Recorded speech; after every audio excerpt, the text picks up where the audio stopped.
Faedah kajian.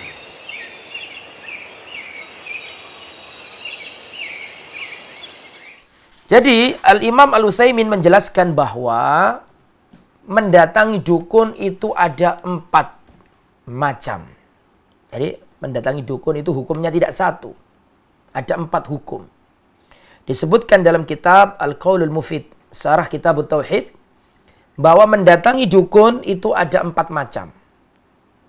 Yang pertama, an yas'alahu su'alan mujarradan. Seseorang datang ke dukun, peramal, tujuannya sekedar bertanya saja. Dia nggak percaya omongannya dukun, tapi dia datang dan bertanya. Ini dosanya adalah tidak diterima solatnya 40 hari. Fa itsbatul uqubah ala su'alihi yadullu ala tahrimihi. Diterangkan tadi bahwasanya orang datang ke dukun menanyakan sesuatu, solatnya tidak diterima 40 hari. Adanya hukuman ini menunjukkan keharaman menanyakan sesuatu kepada dukun. Gak boleh kita tanya sesuatu kepada dukun, gak boleh. Karena ada ancamannya solatnya tidak diterima 40 hari meskipun gak percaya. Ini tipe hukum yang pertama. Mendatangi dukun, bertanya meskipun gak percaya. Ini solatnya gak diterima 40 hari. Yang kedua, an yas'alahu fayusaddiquhu. Seseorang datang ke dukun, peramal, bertanya dan membenarkan, mengiyakan, mengamalkan apa yang diomongkan oleh dukun. Misalnya, ada orang datang ke dukun bertanya, pingin segera datang jodohnya. Bertanya apa saja yang harus dilakukan. Maka dijawab sama dukun, misalnya, kamu harus mandi tengah malam dengan air yang dicampur dengan kembang 7 rupa. Kamu harus mandi di tengah malam purnama, misalnya.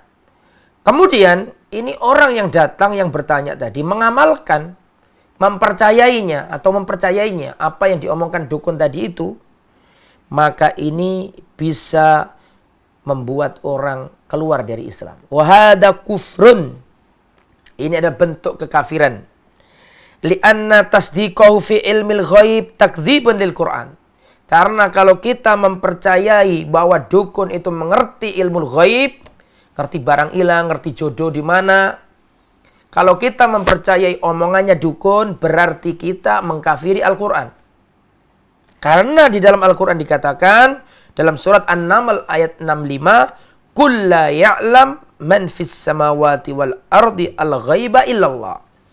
Katakan tidak ada yang tahu di langit maupun di bumi perkara gaib kecuali Allah. Surat An-Naml ayat 65.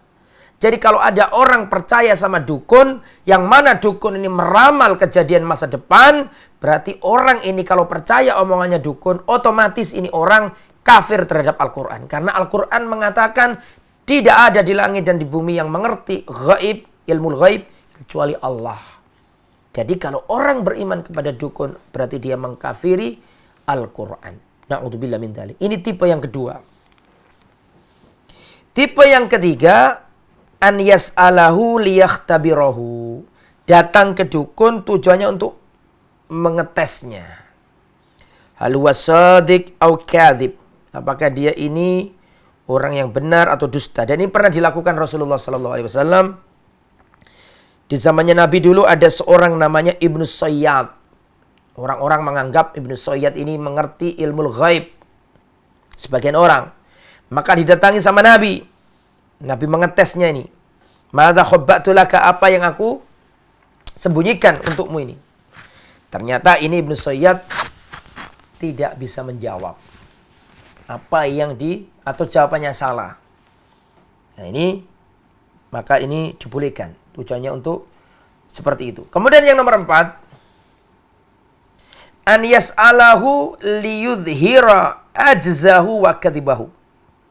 Seorang datang ke dukun menanyakan sesuatu untuk menampakkan kelemahannya, untuk mendebatnya, dan untuk mengajaknya kembali kepada Islam, untuk meninggalkan perdukunan, mendakwainya, maka ini hukumnya wajib dan berpahala. Ya, hukumnya wajib dan berpahala. Ini seperti yang disampaikan oleh Al-Imam Al-Utsaimin dalam kitabnya yang mulia, kitab yang bagus, yaitu kitab Al-Qaulul Mufid ala Kitab Tauhid.